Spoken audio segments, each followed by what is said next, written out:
Live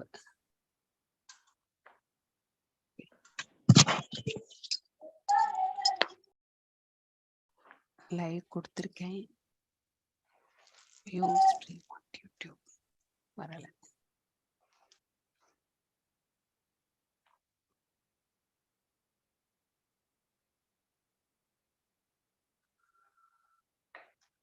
Hare Krishna. Okay, எல்லாரும் யமுனாச்சாரியா பத்தி தெரியுமா? ஆள வந்தார் அப்படிங்கிற ஒரு ஆச்சாரியா.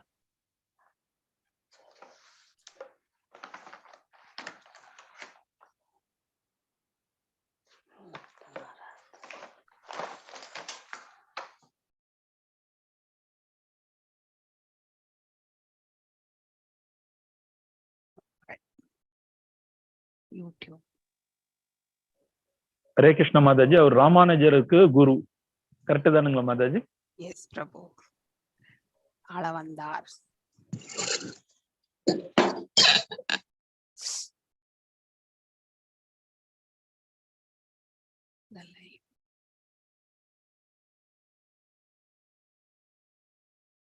அந்த பிளேலிஸ்ட் இந்த முடிச்ச உடனே இந்த சாட் ஸோ டிஸ்கஷன் ராதிகாமா வரும்பொழுது உங்களுக்கு நான் போடுறேன் நான் பிளேலிஸ்ட்.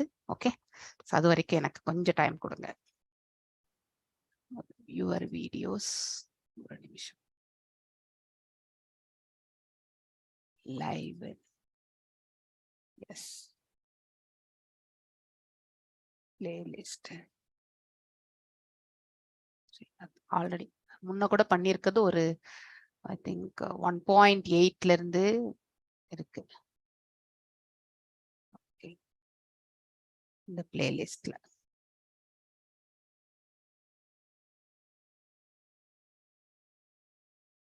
ஒரு 3 கிளாஸ் இருக்கு.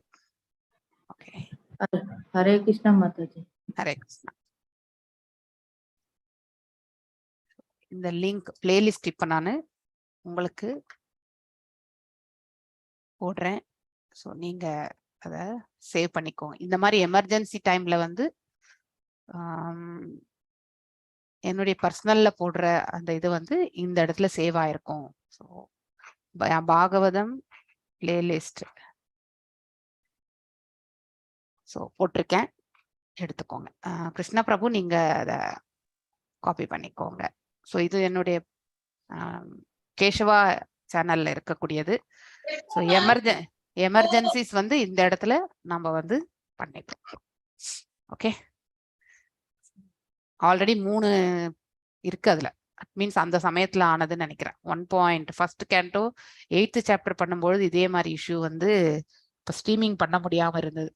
ஸோ அப்போ வந்து ஆனா அது குயிக்கா வந்து ரிகவர் பண்ணிட்டாங்க. அப்போ வந்து somebody has done anything. அதனால வந்து ஸ்ட்ரீமிங் மட்டும்தான் அவங்க வந்து பண்ணாம இது பண்ணியிருந்தாங்க, யூடியூப் பிளாக். பட் இப்போனாக்கா it has been hacked. Okay, அதான் பாஸ்வேர்ட்ஸ் இது எல்லாமே நம்ம கொஞ்சம் ரொம்ப செக்யூரா வச்சுக்கணும். ஒன்றும் பண்ண முடியல. ஸோ காமன் பாஸ்வேர்ட்ஸ் வைக்கும்போது கொஞ்சம் ரிஸ்க் இருக்கு. அந்த இது இருக்கிறதுனால ரொம்ப வசதியா இருக்கு மாதாஜி. இப்பயாவது ஒரு ரேரா இல்ல ரீஸ்டோர் பண்ணிடுவாங்க. இன்னொரு வாரம் ஆயிடும்.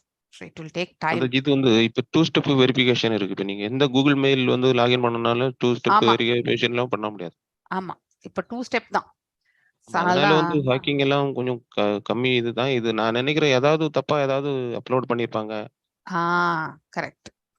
அந்த அப்போ அப்படிதான் இந்த மாதிரி எல்லாம் வரும். Correct. That is also right நீங்க சொன்னது. அடுத்தவங்க வீடியோ இதுல நம்ம சேனல்ல அப்லோட் பண்ணிருப்பாங்க.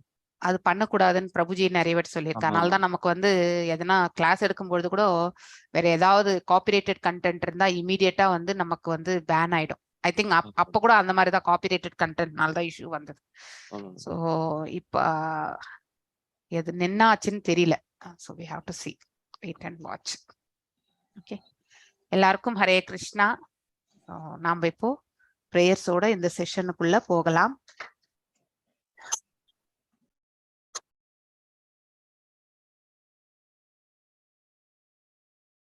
ओम नमो भगवते वासुदेवाय। ओम नमो भगवते वासुदेवाय। ओम नमो भगवते वासुदेवाय। नारायणं नमस्कृत्यं नरं चैव नरोत्तमं देवीं सरस्वतीं व्यासं ततो जयं मुदीरयेत्। नष्टप्रायेषु बदरेषु नित्यं भागवत सेवयां भगवत्य उत्तमश्लोके भक्तिर्भवति नैस्तिकी। ओम अज्ञानतिमिरान्धस्य ज्ञानाञ्जनशलाकया चक्षुरुन्मिलितं येन तस्मै श्रीगुरवे नमः। श्रीचैतन्यमनोभीष्टं स्थापितं येन भूतले स्वयं रूपा गदा माह्यं तदा स्वापदण्डिकं। हे कृष्णा करुण सिन्धु दीनबन्धु जगत्पते गोपेशा गोपिका कान्त राधकान्त नमस्तुते। तप्त काञ्चन गौरांगी राधे वृन्दावनेश्वरी ऋषभानुसुते देवी प्रणमामि हरिप्रिये। वाञ्छकल्पदारुभ्यश्च कृपसिन्धुभ्य एव च पतितनां पावनेभ्यो वैष्णवेभ्यो नमो नमः। जय श्री कृष्ण चैतन्य प्रभु नित्यानंद श्री अद्वैत गदाधर श्रीवासदि गौर भक्त वृंदा। हरे कृष्णा कृष्ण कृष्ण हरे हरे हरे राम राम राम हरे हरे। எல்லாருக்கும் வணக்கங்கள். பிரபுபத பிரணத்தியோட நாம் இந்த செஷனை ஸ்டார்ட் பண்ணலாம். நம ஓம் பிரபுபதாய कृष्ण प्रसाय भूतले श्रीमति भक्ति वेदांता स्वामी निधि नामिने नमस्ते सरस्वती देवे गौरवाणी प्रचारिणे निर्विशेष शून्यवादे पाश्चात्य देशधारिणे। जय श्री कृष्ण चैतन्य प्रभो नित्यानंद श्री अद्वैत गदाधर श्रीवासादि गौर भक्त वृंदा। हरे कृष्णा कृष्णा कृष्णा हरे हरे हरे राम राम राम हरे हरे हरे कृष्णा कृष्णा कृष्णा हरे हरे हरे राम राम राम हरे हरे हरे कृष्णा कृष्णा कृष्णा हरे हरे हरे राम राम राम हरे हरे। जय राधा गोविंद राधे जय गौरनिताय जय गौरनिताय जय प्रभुपदा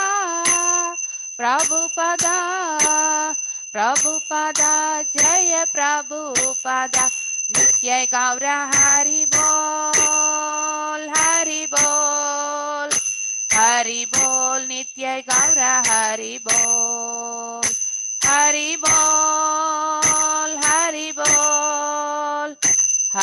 बोल नित्य गौर हरि बोल। हरे कृष्णा எல்லாருக்கும் हरे कृष्णा। நம்ம இப்போ 17வது பதத்தை பார்க்க போகின்றோம்.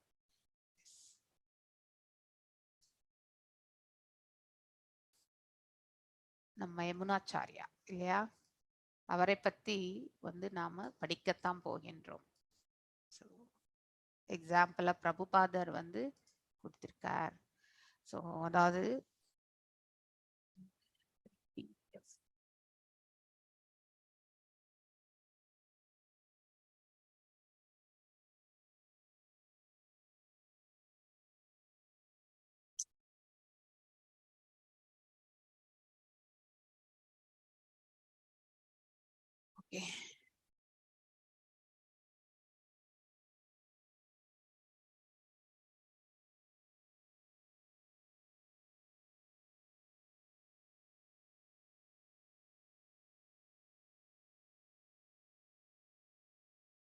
எஸ் 17வது ஸ்லோகம் நம்ம வாசிக்க போறது. யார் வாசிக்கிறீங்க? பத்மா மாதாஜி நீங்க வாசிங்க. உத்தராயாம் திருதபூரோர் வம்சசாது அபிமன்யுனா சவை திரௌணி அஸ்தர சம்பூலோஷ்ட புனர்பகவதா திருதஹ. எஸ் பத்மா ஹரே மாதாஜி. கிருஷ்ண மாதாஜி.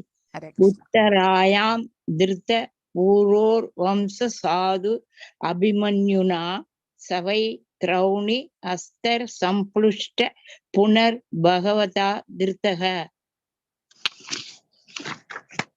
உத்தராயம் உத்தரைக்கு, திருத்த கருத்தரித்த, பூரோ பூருவின், வம்ச வம்சம், சாது அபிமன்யுனா வீரரான அபிமன்யுவால், ச அவர், வை நிச்சயமாக, திரௌணி அஸ்திர துரோணரின் மகளான திரௌணனின் ஆயுதத்தால், சம்புலுஷ்ட எரிக்கப்பட்டதால், புன மீண்டும் இரண்டாவது முறையாக, பகவதா பரமபுருஷரால் திருத காப்பாற்றப்பட்டார். மொழிபெயர்ப்பு: பூர்வ வம்சத்தின் மகாவீரரான அபிமன்யுவால் அவரது மனைவி உத்தரையின் கர்ப்பத்தில் பெறப்பட்ட கரு துரோணபுத்திரனின் ஆயுதத்தால் எரிக்கப்பட்டது. ஆனால் பிறகு அது பகவானால் மீண்டும் காப்பாற்றப்பட்டது. பொருளுரை: அபிமன்யுவால் உத்தரையின் கர்ப்பத்தில் கருமுளை வடிவில் உருவாகிக் கொண்டிருந்த பரீட்சித்து மகாராஜனின் உடல் அஸ்வத்தாமனின் பிரம்மாஸ்திரத்தால் எரிக்கப்பட்டது. ஆனால் கர்ப்பத்தினுள் இரண்டாவது உடலை கொடுத்து பூர்வ வம்சத்தை பகவான் காப்பாற்றினார். உடலும் ஆத்மாவும் வேறுபட்டவை என்பதற்கு இச்சம்பவம் நேரடியான ஆதாரமாகும். ஆண் விந்து ஒரு பெண்ணின் கருப்பைக்குள் பாய்ச்சப்படும் பொழுது ஒரு ஜீவராசி அக்கருப்பைக்குள் புகுந்து அங்கு புகலிடம் கொள்கிறது.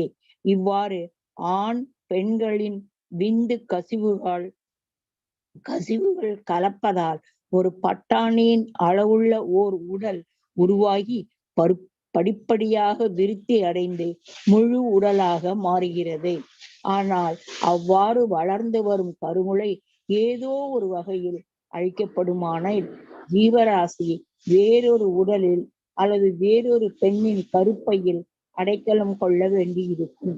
பூரு மகாராஜனின் அல்லது பாண்டவர்களின் வம்சத்தினராக இருப்பதற்கு தேர்வு செய்யப்பட்ட ஜீவராசி சாதாரண ஜீவராசி அல்ல. அந்த ஜீவராசி யுதிஷ்ட மகாராஜனின் வாரிசாக இருக்க பகவானால் முடிவு செய்யப்பட்டிருந்தார்.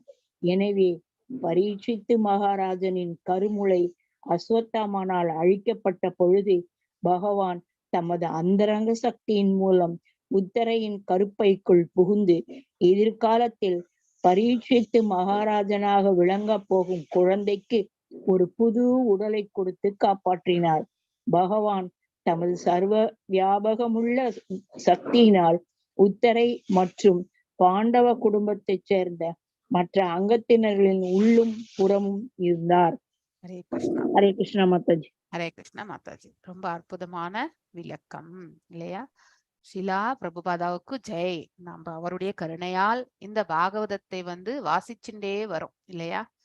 அதை அவர் எவ்வாறு எழுதினாரோ அவ்வாறே உணர்ந்து கொள்வதற்கு அவருடைய திரு பாதங்களில் நம்முடைய நமஸ்காரங்களை தெரிவிச்சுட்டு நாம மேலும் இந்த பதத்தினுடைய விளக்க உரைக்கு செல்லலாம். உத்தராயாம் ருதபூரோர் வம்சசாது அபிமன்யுனா சவை திரௌணி அஸ்தர லம்புஷ்ட புனர் பகவதா திருதத. அற்புதமான ஸ்லோகம். அந்த எழுத்துக்கள் பார்க்கும் பொழுதே அதனுடைய மீனிங் அழகா நமக்கு புரிய வருது இல்லையா? இத்தனை ஸ்லோகங்கள் வாசிச்சுட்டே வர்றதுனால சில சமஸ்கிருத வார்த்தைகள்லாம் நமக்கும் கூட தெரிய. உத்தராயாம் உத்தரா இல்லையா? சோ உத்திரையினுடைய அதாவது திருத பூரோர் அப்படின்னா அதாவது குரு வம்சத்திற்கு இவர் பாண்டு. இது செப்பரேட்டா பார்க்கும்போது பூர்வ வம்சம் என்று எதற்காக சொல்லப்பட்டிருக்கின்றது என்றால் பாண்டு மகாராஜனுடைய வம்சமாக இந்த இடத்துல அதாவது ஹைலைட் பண்ணியிருக்காங்க. சோ அவருடைய வம்சம் தான் இனிமே குரு வம்சமாக தழைக்க போகின்றது இல்லையா? குரு வம்சமே எல்லாமே அழிந்ததுதான். வெறுமனே பாண்டவர்கள் மட்டும்தான் மிஞ்சி இருந்தார்கள். கடைசி சிசுவா இருக்கக்கூடிய உத்திரனுடைய கருவில இருக்கக்கூடிய கருவை கூட அதாவது திரௌணியினுடைய மகன், அதாவது துரோணர். திரௌணி என்றால் அதாவது துரோணருடைய மகனான அதாவது அஸ்வத்தாமனால் அவன் எழுதிய அந்த அதாவது பிரம்மாஸ்திரத்தின், அவனுக்கு பிரம்மாஸ்திரம் எய்ய மட்டும்தான் தெரியும், திரும்பி வாங்க பெறக்கூடிய அந்த இது வந்து கல்வியை அவன் பயிலவில்லை தந்தையிடமிருந்து. அது கூட அவர் சொல்லி கொடுக்க மாட்டேன்னு தான் சொன்னார் துரோணாச்சாரியார். ஏனென்றால் அஸ்வத்தாமன் கோபம் மற்றும் அவன் அதர்மத்தின் தரப்பில் இருக்கக்கூடியவன், அந்த அஸ்திரத்தை அவன் தவறாக எய்து விடுவான் என்ற அந்த காரணம் வந்து அவருக்கு இருந்தது. அதனால்தான் அவர் வந்து அந்த பிரம்மாஸ்திரத்தை எவ்வாறு செயல்படுத்துவது என்பதை வந்து அர்ஜுனனுக்கு சொல்லி கொடுத்தார், ஆனால் அவனுக்கு சொல்லி கொடுக்கவில்லை. இதையே வந்து துரியோதனன் வந்து பயன்படுத்தி கொண்டு, உன்னுடைய தந்தை உன் மீது அன்பு கொண்டிருந்தால் கண்டிப்பாக, ஏனென்றால் அவன் தரப்பில் அது வேண்டும் அவனுக்கு. சோ பீயிங் ஒரு பொலிட்டிக்கல் பர்சன் தான் இல்லையா, அதாவது தன்னுடைய ஆட்சி நடக்கணும், தான் அரசனாக வேண்டும், சக்கரவர்த்தி ஆக வேண்டும் என்ற அந்த பேராவல் என்பது துரியோதனிடத்தில் இருந்தது.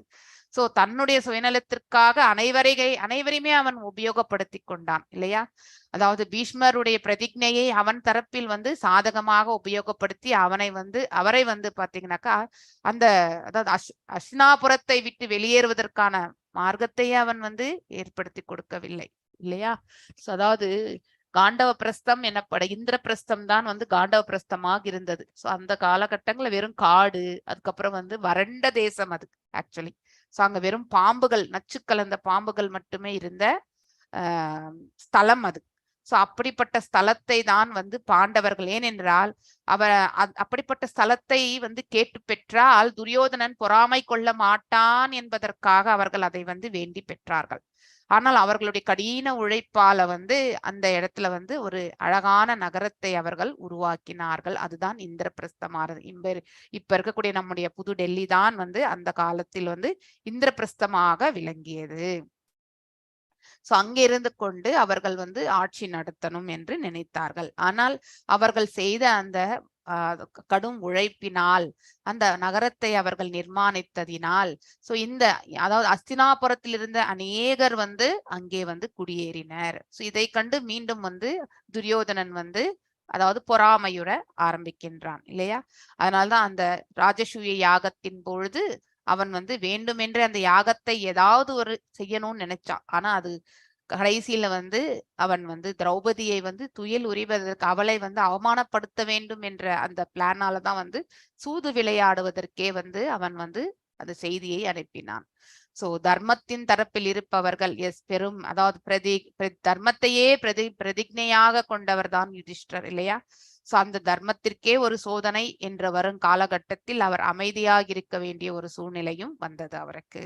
சோ இந்த மாதிரி துரோணரும் வந்து தன்னுடைய மகன் வந்து யாரோட அதாவது துரியோதனனோட நட்பு கொண்டதினால் சோ அவனும் வந்து அதர்மமான அந்த செயலில் அவனுக்கு பேசிக்கலி தைரியம் என்பது கிடையாது. தந்தையினுடைய பாதுகாப்பில் தான் அவன் கடைசி வரைக்கே இருக்கணும்னு நினைச்சான்.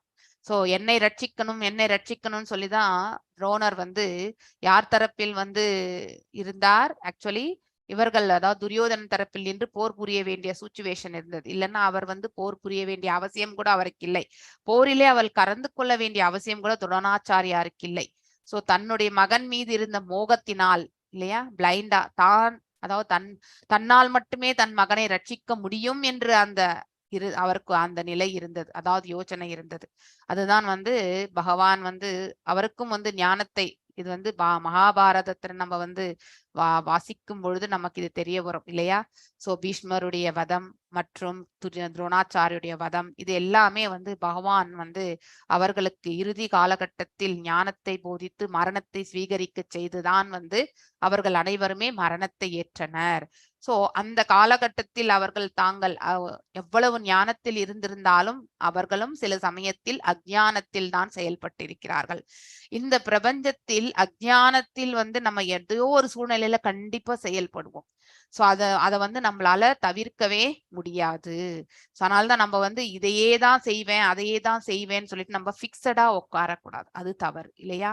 என்னுடைய பிரதிஜை இதுதான், இதை நான் எக்காரணத்தை கொண்டும் நான் மாற்றிக்கொள்ள மாட்டேன். எஸ், பிரதிஜ்னைக்கு வந்து கண்டிப்பாக மதிப்பு உண்டு.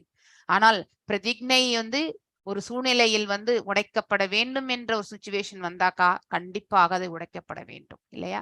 சோ திரௌபதிக்கு ஒரு அவமானம் நிகழ்ந்து கொண்டிருக்கின்றது, தன்னுடைய குலவதுக்கு அங்கே வந்து ஒரு அவமானம் நிகழ்ந்து கொண்டிருக்கின்றது என்று அதை பார்த்த, அதாவது அந்த சுச்சுவேஷன் பீஷ்மர் வந்து தன்னுடைய பிரதிஜ்னையை தான் அதாவது நம்மளுடைய சுய பிரதிஜ்னை வந்து அப்போ வந்து முக்கியத்துவமற்றம் ஆகி விடுகின்றது. அங்கே வந்து நமக்கு கருணை என்பது இருக்க வேண்டும். அந்த சுச்சுவேஷன்ல வந்து ரட்சணை செய்வதற்கு நாம வந்து நம்முடைய பிரதிஜ்னையே உடைக்கணும்னா கூட பிரதிஜ்னையை உடைக்கத்தான் வேண்டும். அதைதான் வந்து பகவான் எடுத்துரைக்கின்றார். ஈவன் கர்ணனும் அதைத்தான் செய்தான். அவனும் தர்மம் அறிந்தவன் தான். ஆனால் அவனுடைய சமர்ப்பணம் அனைத்தும் வந்து துரியோதனத்தில் இருந்தது இல்லையா? அதர்மம் புரிபவர்களிடத்தில் நம்முடைய சமர்ப்பணம் இருந்தால் நாம் தர்மவான்களாக இருந்தாலும் நாம் அதர்மம் புரிபவர்களாகவே ஆகிவிடுகின்றோம் இல்லையா? அதனால்தான் இந்த மூவருமே வந்து மரணத்தை கண்டனர். அங்கே தர்மத்தை ரட்சிக்கவில்லை. அதாவது அதர்மம் புரிபவர்கள் அதர்மம் புரிந்தால் அதற்கான தண்டனை அவர்களுக்கு கிடைக்க பெறுவார்கள், அது வேறு. ஆனால் தர்மம் அறிந்தவர்கள் தர்மத்தை ரட்சிக்காமல் அந்த சூழ்நிலையில் மௌனமாக இருந்தது வந்து அதுவே பெரிய பாவம். அந்த குற்றத்திற்காக தான் இவர்கள் அனைவருமே அந்த அதர்மத்தின் தரப்பில் நின்று போர் புரிந்து மரணத்தை சுவீகரிக்க வேண்டிய சூழ்நிலை என்பது ஏற்பட்டது இல்லையா? சோ அப்படி துரோணருடைய மகன் அஸ்வத்தாமனும் வந்து கோழைதான் அவன் ஆக்சுவலி. சோ வீர கலைகளை அனைத்தையுமே வந்து தன்னுடைய தந்தையிடத்திலிருந்து போர்க்கலையை கற்றிருந்தாலும் சிலதெல்லாம் அவர் வந்து அவனுக்கு சொல்லிக் கொடுக்கவில்லை. ஏனென்றால் கோபமும் மற்றும் வந்து அவனுடைய சமர்ப்பணம் வந்து அதாவது துரியோதனன் தரப்பில் இருப்பதால் அவர் அதை செய்யவில்லை. தவறான ஒரு இதுல வந்து அவன் உபயோகப்படுத்தி விட்டால் சர்வநாசத்தையும் ஏற்படுத்தி விட்டால் என்ன ஆகுதுன்றது எல்லாமே அவருக்கு இருந்தது. ஆனால் இதே கம்பேரிசன் வச்சுதான் வந்து இறுதி காலகட்டத்துல வந்து துரோணரிடத்திலிருந்து அவன் வந்து இந்த பயிற்சியை, அதாவது பிரம்மாஸ்திரத்தை எய்யக்கூடிய அந்த மந்திரத்தை உபதேசத்தை அவன் பெற்றான். ஆனால் அதை திரும்ப பெறக்கூடிய அந்த உபதேசத்தை தன் தந்தையிலிருந்து அவன் பெறவில்லை. சோ அது ஒரு ரீசன். இன்னொன்னு அவனுக்கு தெரிஞ்சிருந்தாலும் உத்திரையின் கருவை அழிப்பதற்காக அவன் எய்த அந்த பிரம்மாஸ்திரத்தை அவன் கண்டிப்பாக திரும்ப பெற்றிருக்கவும் மாட்டான் இல்லையா? ஏனென்றால் அவருடைய குறிக்கோள் அனைத்துமே வந்து யாரு துரியோதனனை அதாவது சந்தோஷப்படுத்தணும். அவனுடைய மரண காலத்தில் அதாவது பாண்டவர்கள் தரப்பில் அனைவரும் மரணித்து விட்டார்கள் என்று எடுத்து சொல்வதற்காகவே அவன் அனைவரையுமே அழிக்கணும்னு நினைச்சான். சோ பாண்டவர்கள் என்று நினைத்து பாண்டவர்களுடைய புத்திரர்களை தான் வதைத்தான் அவன் இல்லையா? சோ அதாவது திரௌபதியினுடைய 5 பிள்ளைகளை வதைத்தான். அபிமன்யு வந்து வீர மரணம் எழுதான். சோ இருக்கிறது உத்திரையின் கருவில் இருக்கக்கூடிய ஒரே ஒரு குழந்தை தான் வந்து பாண்டுனுடைய வம்சம். அதுதான் பூர்வ வம்சம் என்பது பாண்டுனுடைய வம்சமாக இந்த இடத்துல சொல்லப்பட்டிருக்கின்றது. அழகான ஸ்லோகம் இது. சவை திரௌணி அஸ்தர, அதாவது பாத்தீங்கன்னாக்கா திரௌணியினுடைய அதாவது அஸ்வத்தாமனை தான் இந்த இடத்துல, அதாவது அவருடைய மகன் சம்புஷ்டத புனர் பகவதா திருத்தக. புனர் பகவதா என்பது இங்கே பகவானை குறிக்கின்றது. புனர் ஜென்மத்தை வந்து பகவான் தன்னுடைய யோகமாயினால் வந்து ஏற்படுத்தி கொடுத்தார் என்று ரொம்ப அற்புதமாக இந்த ஸ்லோகத்தில் வந்து விளக்கப்பட்டிருக்கின்றது இல்லையா? சோ உத்தராயாம் உத்திரைக்கு, திருத கருத்தரித்த, பூருவின் இதாவது பாண்டு மகாராஜனின் வம்சம், சாது அபிமன்யுனா அதாவது வீரனான அபிமன்யுவால் அவர் நிச்சயமாக திரௌணி அஸ்திர துரோணரினுடைய மகனான அதாவது திரௌணியின் ஆயுதத்தால், அதாவது அஸ்வத்தாமனுக்கு இன்னொரு நாமம் திரௌணி என்றும் இருக்கின்றது இந்த இடத்துல.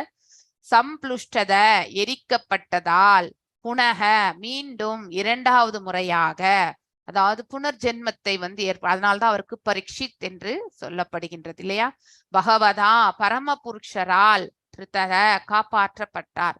பூர்வ வம்சத்தின் மகாவீரரான அபிமன்யுவால் அவரது மனைவியின் உத்திரையின் கர்ப்பத்தில் பெறப்பட்ட ஒரு கரு துரோணரின் புத்திரனான அவருடைய ஆயுதத்தால் வந்து எரிக்கப்பட்டது இல்லையா? பிரம்மாஸ்திரத்தால் அது எரிக்கப்பட்டது.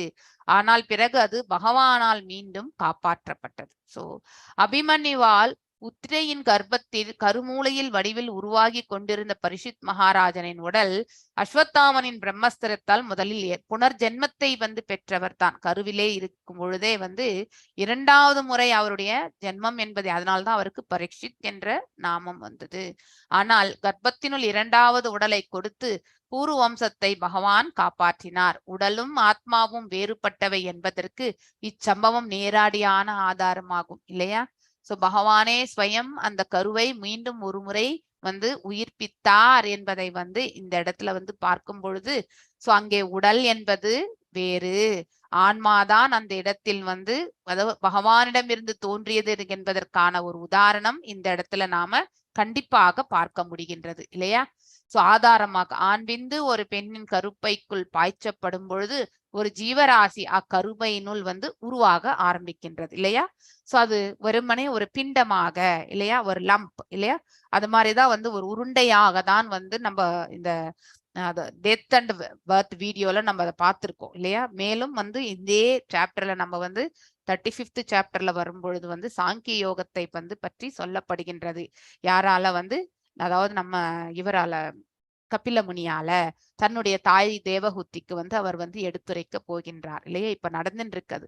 பிரபுஜி வந்து சொல்லிட்டு இருக்கார், நம்ம NND Prabhuji Bhagavatam 8 o'clock class, அதுதான் 8:30 கிளாஸ், அதுதான் நடந்துட்டு இருக்கு ஆக்சுவலி. சோ ஜீவராசி இன்னும் ஸ்டார்ட் ஆகல, அதனுடைய இதெல்லாமே இன்ட்ரோடக்ஷன் தான் போயிட்டு இருக்கு. சோ ஜீவராசி வேறொரு உடலில் அவரது வேறொரு பெண்ணின் கருப்பையில் அடைக்கலம் கொள்ள வேண்டியிருக்கும் இல்லையா? தாயினுடைய கருவை சிதைத்து விட்டால் அந்த கரு வந்து அங்கே மரணம் என்பதை ஸ்வீகரிக்கின்றது. சோ அங்கேயே மரணம் பெற்ற அந்த கரு மீண்டும் வந்து வேறொரு தாயின் கருவில் வந்து அது ஜனிக்க வேண்டியதாகின்றது.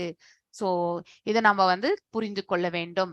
ஒரு அதாவது பூர்வ மகாராஜன் அல்லது பாண்டவர்களின் வம்சத்தினரான இருப்பதற்கு தேர்வு செய்யப்பட்ட ஜீவராசி சாதாரண ஜீவராசி கிடையாது. இந்த லோகத்தையே ஆளக்கூடிய கரு அது இல்லையா? அதுதான் வந்து பிஃபோர் போர் ஆரம்பிக்கிறதுக்கு முன்னாடியே பகவான் இதை வந்து சொல்கின்றார். யாருக்கு? திரௌபதிக்கு.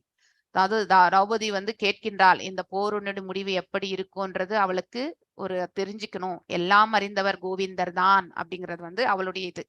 அதனால கேட்கும் பொழுது இந்த குரு வம்சமே அழியத்தான் போகின்றது, வெறுமனே வந்து ஒரே ஒரு சிசு மட்டும்தான் பாண்டவர்கள் மற்றும் ஒரு சிசு வந்து ரட்சிக்கப்படும் என்று சொல்வார். அது இந்த உலகை உத்தரையின் கருவில் வந்து உதிக்கக்கூடிய அந்த சிசுதான் இந்த பிரபஞ்சத்தையே ஆளும் அப்படின்னு சொல்லுவார். அப்ப என்னுடைய பிள்ளைகள் வந்து என்ன ஆவாங்கன்னா எல்லாருமே தான் மரணிப்பார்கள் என்பதை வந்து சொல்லிடுவார். யாரு? பகவான். சோ அதனால்தான் அவளுக்கு வந்து போரை வந்து ஏற்கொள்ளக்கூடிய மனப்பக்குவம் முதலில் இருப்பதில்லை. ஆனால் அதையும் அவள் தியாகமாக ஏற்கின்றாள். இந்த பிரபஞ்சத்தில் எதையுமே நாம கொண்டு வராதப்போ அதன் மீது நாம மோகம் கொள்வது என்பது தவறு இல்லையா? ஒரு காரணத்திற்காக வந்து படைக்கப்படக்கூடிய ஜீவன்கள் இந்த பிரபஞ்சத்தில் தன்னுடைய செயல்பாடுகளை முகித்து கொண்டு செல்வதுதான், அதுதான் இந்த இடத்துல வந்து நிகழக்கூடிய ஒன்று. சோ அவர்கள் செயல்கள் எவ்வாறு செய்கின்றார்கள் என்பது அவர்களுடைய சிறு சுதந்திரத்தில் அவர்கள் ஆற்றுகின்றார்கள். மீண்டும் அவர்கள் கட்டுண்ட நிலையை பெறுகின்றார்களா இல்லை விடுதலை அடைகின்றார்களா என்பது அந்த உயிர்வாழினுடைய குணாதிசயத்துக்கு ஏற்றவாறு அவர்கள் செயல்படுவார்கள். சோ அந்த ஜீவராசி யுதிஷ்டிர மகாராஜன் வாரிசாக இருக்க பகவானால் முடிவு செய்யப்பட்டிருந்தது இல்லையா? எனவே பரீட்சித் மகாராஜனின் கருமூளை வந்து அஸ்வத்தாமனால் அழிக்கப்பட்ட பொழுதும் பகவான் தமது அந்தரன் சக்தி, அதாவது யோக மாயையினால், அதாவது இன்டர்னல் பொட்டன்சியால இல்லையா, உத்திரையின் கருப்பைக்குள் புகுந்து எதிர்காலத்தில் பரீட்சித் மகாராஜனாக விளங்க போகும் குழந்தைக்கு ஒரு புது உடலை கொடுத்து காப்பாற்றினார் இல்லையா?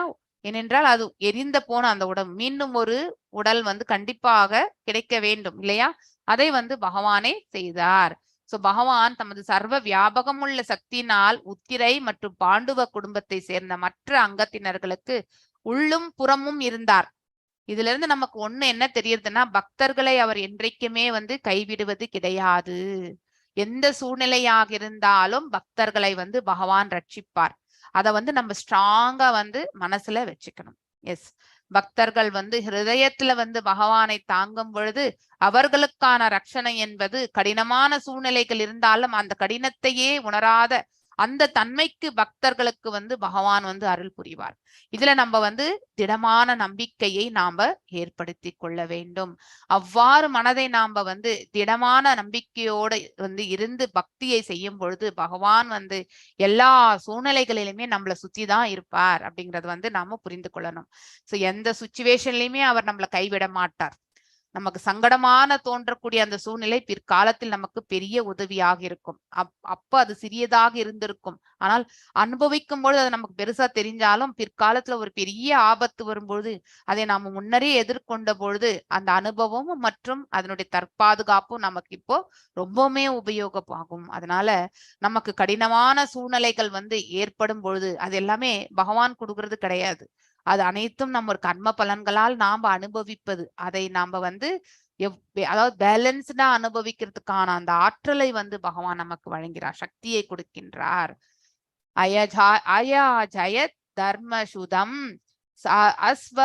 அஸ்வாமேதை திரிபீர் விபுஹோ சோபி சக்ஷ்மாம் அனுஜை ரக்ஷன் ரேமே கிருஷ்ணம் அனுவிரதஹ. எஸ் மல்லிகா மாதாஜி வாசிங்க. ஹரே கிருஷ்ண மாதாஜி. ஹரே கிருஷ்ண மாதாஜி. ஐயா ஜயத் தர்மசுதம் அஸ்வாமேதை ஸ்திரிபீர் விபுஹு சோபிக்ஷமாம் அனுஜை ரக்ஷன் பிரேமே கிருஷ்ணம் அனுவிரதஹ.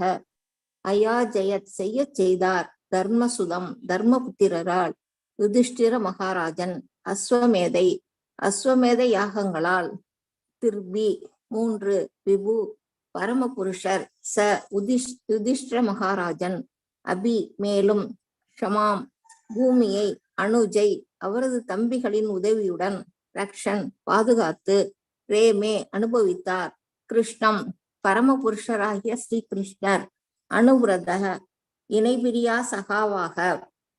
மொழிபெயர்ப்பு: பரமபுருஷர் தர்மபுத்திரரை 3 அஸ்வமேத யாகங்களை செய்யும்படி தூண்டினார். யுதிஷ்டிர மகாராஜன் எப்பொழுதும் பரமபுருஷரான ஸ்ரீ கிருஷ்ணரை பின்தொடர்ந்து சென்று தமது தம்பிகளின் உதவியுடன் பூமியை பாதுகாத்து அதை அனுபவித்து வந்தார். பொருளுரை: யுதிஷ்டிர மகாராஜன் பரமபுருஷரான ஸ்ரீ கிருஷ்ணரையே எப்பொழுதும் பின்பற்றி வந்ததால் அவர் அரச பரம்பரையின் மிகச்சிறந்த பிரதிநிதியாக விளங்கினார். வேதங்கள் ஈசோபனிஷத் குறிப்பிடுவது போல் பிரபஞ்ச தோற்றம் முழுவதற்கும் பகவான் தான் உரிமையாளர். பந்தப்பட்ட ஆத்மாக்கள் பகவானுடனான தங்களது நித்திய உறவை புதுப்பித்துக் கொண்டு பரமபதத்தை அடைவதற்கு இப்பிரபஞ்ச சிருஷ்டி ஒரு வாய்ப்பை அளிக்கிறது.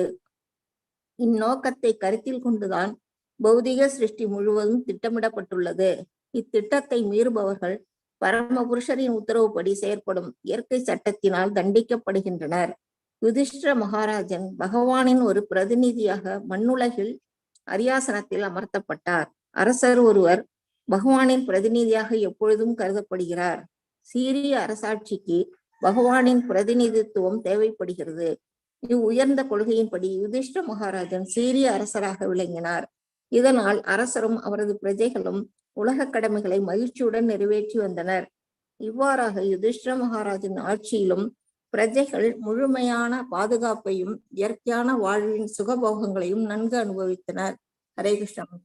ஹரே கிருஷ்ணா. சோ இந்த ஸ்லோகம் வந்து யுதிஷ்டிர மகாராஜனுடைய அரசாட்சியினுடைய மேன்மையை பற்றி விளக்கக்கூடிய ஒரு ஸ்லோகம். அயா ஜயத் தர்மசுதம் அஸ்வாமேதை திரிபீர் 3 முறை இல்லையா, விபுஹு 3 முறை செய்ய அஸ்வமேத யாகத்தை. சோபிஷாக்ஷாம் அனுஜை ரக்ஷன் ரேமே கிருஷ்ணம் அனுவிருத்தக. அதாவது பகவானுடைய அனுகிரகத்தால் வந்து அதாவது அவரால் இந்த புவியை வந்து தன்னுடைய தம்பிமார்களுடன் வந்து அவருடைய சப்போர்ட் இல்லையா உதவியுடன் வந்து அவர் இந்த உலகத்தை வந்து ஆண்டார் என்று இந்த இடத்துல வந்து சொல்லப்பட்டிருக்கின்றது. அயா ஜயத் செய்ய செய்தார். சோ அதாவது யாரை செய்ய செய்தார், அதாவது யுதிஷ்டிர மகாராஜனை என்ன செய்ய வைத்தார், பகவான் 3 முறை அஸ்வமேத யாகங்களை வந்து செய்ய சொன்னார். ஏனென்றால் போர்க்களத்துல எத்தனையோ வீரர்கள் எல்லாம் மடிந்தார்கள் இல்லையா. சோ அதெல்லாமே வந்து ஒரு சாந்தத்தன்மை. அஸ்வமேத யாகம் என்பது மிக மிக முக்கியமான ஒரு யாகம், ராஜாக்கள் அந்த காலத்துல செய்யக்கூடியது இல்லையா. மேலும் தன்னுடைய நிலப்பரப்பை வந்து அவர்கள் வந்து விஸ்தாரித்துக் கொள்வது, எதுவரைக்கும் அந்த அஸ்வம் செல்கின்றதோ அந்த இடத்தில் இருப்பவர்கள் வந்து போர் புரியவில்லை என்றால் அந்த இடத்து வரைக்குமே, அந்த இடம் முழுவதுமே வந்து அவருடைய ஆட்சிக்கு கீழே வந்ததாக கருதப்படும். சோ குறிநெல்ல மன்னர்களோ யாரோ வந்து அவர்களுடைய நாட்டை அந்த அஸ்வம் அடைந்தாலும் அவர்கள் அந்த உயர்ந்த ஆளுமையின் கீழே வந்து ஆட்சி புரிவதற்கு ஏற்றுக்கொண்டால் அந்த அசுவத்தை அவர்கள் ஏதும் செய்ய மாட்டார்கள். இல்லை என்றால் அவர்கள் அந்த அசுவத்தை கட்டி வைப்பார்கள். மேலும் வந்து அந்த அரசர், இந்த இரு அரசர்கள் மத்தியிலே போர் என்பது நடக்கும். இதுதான் வந்து விஸ்தாரிக்கப்பட்டது. சோ அதாவது அவருடைய அரசு ஆளுமை ஆகக்கூடிய அந்த டிஸ்டன்ஸ் இல்லையா, கவரேஜ், கிங்டம்னுடைய அந்த இது டோட்டல் ஏரியா வந்து மாதிரி நாலாபுரமும் வந்து பாத்தீங்கன்னாக்கா விஸ்தரிக்கப்பட்டது.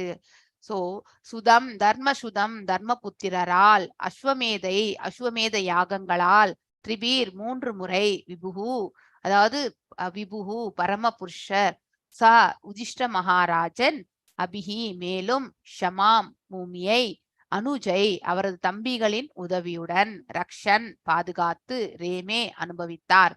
கிருஷ்ணம் பரமபுருஷராகிய கிருஷ்ணம் அனுவிருத்தக இணைப்பிரியாத சகாவாக. சோ இணைப்பிரியாத சகாவாக வந்து பகவான் இருந்தார் யுதிஷ்ட மகாராஜனுடைய ஆளும் காலகட்டத்தில் அப்படிங்கிறது வந்து இந்த இடத்துல வந்து சொல்லப்பட்டிருக்கின்றது. பரமபுருஷர் தர்மபுத்திரை 3 முறை அஸ்வமேத யாகங்களை செய்யும்படி சொன்னார், அறிவுறுத்தினார். யுதிஷ்ட மகாராஜன் வந்து பகவான் என்ன சொல்கின்றாரோ அதை வந்து ஏற்றுக்கொண்டு நடக்கக்கூடிய மனப்பக்குவம் கொண்டவர். சோ மகாராஜன் எப்பொழுதும் பரமபுருஷராகிய ஸ்ரீ கிருஷ்ணரை பின்தொடர்ந்து சென்று தம் தம்பிகளுடைய உதவியோடு வந்து பூமியை பாதுகாத்து, அதாவது தர்மத்தை ரட்சித்து தன்னுடைய அரசாட்சியை அவர் வந்து மேற்கொண்டிருந்தார். சோ அதில் அவர் வந்து அனுபவித்தும் வந்தார். சோ கிருஷ்ணரையே எப்பொழுதும் பின்பற்றி வந்ததால் அவரது அரச பரம்பரை மிகச் சிறந்த பிரதிநிதியாக அவர் வந்து கிருஷ்ணரையே வந்து அவர் வந்து எப்பொழுதுமே பின்பற்றியிருந்தனால் இந்த பரம்பரைக்கு அவர் வந்து ஒரு மிக பிரதிநிதியாக, அதாவது ரெப்ரசன்டேட்டிவாக விளங்கினார் இல்லையா. வேதங்கள் ஈஷோபனிஷத் குறிப்பிடுவது போல பிரபஞ்ச தோற்றம் முழுவதும் பகவான் தான், இந்த சிருஷ்டியே பரமாத்மா தான் சிருஷ்டி இல்லையா. சோ இங்க படைக்கப்பட்டவை அனைத்தும் அவரிலிருந்து தான் தோன்றியது, அவர்தான் இதையெல்லாம் செய்தார் என்பதும் நாம நிறைய இடங்கள்ல படிச்சுட்டு தான் வரோம் நம்ம இல்லையா. பகவத்கீதையிலையும் நமக்கு படிக்கிறோம், அதே மாதிரி இப்ப பாகவதத்திலையும் வந்து படிக்கின்றோம், ஈஷோபனிஷத்திலும் படிக்கிறோம். இன்வோகேஷன் பிரேயர்லயும் பாத்தீங்கன்னாக்கா அதுதான் பூர்ணம் ஓம் பூர்ணமதா பூர்ணமிதம் இல்லையா உச்சத்தையே. அதாவது நம்ம வந்து அதாவது பூர்ணத்திலிருந்து தோன்றிய அனைத்துமே பூரணமாகத்தான் இங்க இருக்கும், அதாவது கம்ப்ளீட் ஹோல் அப்படின்னு தான் நம்ம படிச்சிருக்கோம் இல்லையா. இங்க அனைத்துமே வந்து நமக்கு பார்க்கும் பொழுது சில சமயங்கள்ல இன்கம்ப்ளீட்டா தான் தெரியும், அதாவது ஒரு முடிவு இல்லாத ஒரு நிலையை காணக்கூடியதாக தான் நமக்கு தோற்றம் அளிக்கும். ஆனால் அந்த முடிவற்ற தன்மை கூட வந்து இன்கம்ப்ளீட்டான தன்மை கூட இன்னொரு முடிவுக்கு வந்து அது வித்திடும் எப்பொழுதுமே. அதனால இந்த இடத்துல முடிவற்ற தன்மை என்பது எதுவுமே கிடையாது, ஒன்றிலிருந்து ஒன்று அப்படிங்கிற அந்த இது வந்து இறுதியில் வந்து முழுமை அடையக்கூடிய அந்த தன்மைக்கு அது வந்து வெளிப்படும். அதனால இங்க எதுவுமே பூர்ணமற்ற தன்மை கிடையாது, எல்லாமே வந்து படைக்கப்பட்டிருக்கின்றது. சோ அதாவது எதையுமே பிளான் பண்ணி இங்க படைக்கல இல்லையா. பகவான் வந்து இந்த சிருஷ்டி படைக்கப்பட வேண்டும், அனைத்து வளங்களும் வந்து கொடுத்திருக்கார் இல்லையா. சோ ஒன்றிலிருந்து ஒன்று நம்ம வந்து கிடைக்கப்படுகின்றோம். பூமியிலிருந்து நம்ம வந்து விதைகள் போட்டால் நமக்கு விளைச்சல் வருகின்றது இல்லையா, தானியங்கள் வருகின்றது, மீண்டும் விதைகள் என்பது தோன்றுகின்றன, அந்த விதைகளிலிருந்து நமக்கு உணவு கிடைக்கின்றது. சோ இது எல்லாமே வந்து மீண்டும் அந்த உணவு நாம எல்லாருமே வந்து பகவானுக்கு நிவேதனமாக படைக்கும் பொழுது ஜீவராசிகள் சோ மனிதர்களாக இருக்கும்போது நாம் அதை வந்து பிரசாதமாக ஸ்வீகரிக்கின்றோம்.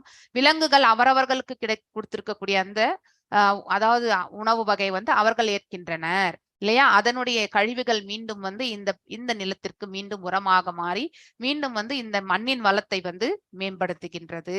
சோ இது எல்லாமே ஒன்றின் ஒன்றாக நம்ம வந்து நடந்து கொண்டே இருக்கக்கூடியது, ஒன்றுக்கு ஒன்று தொடர்பு உண்டு.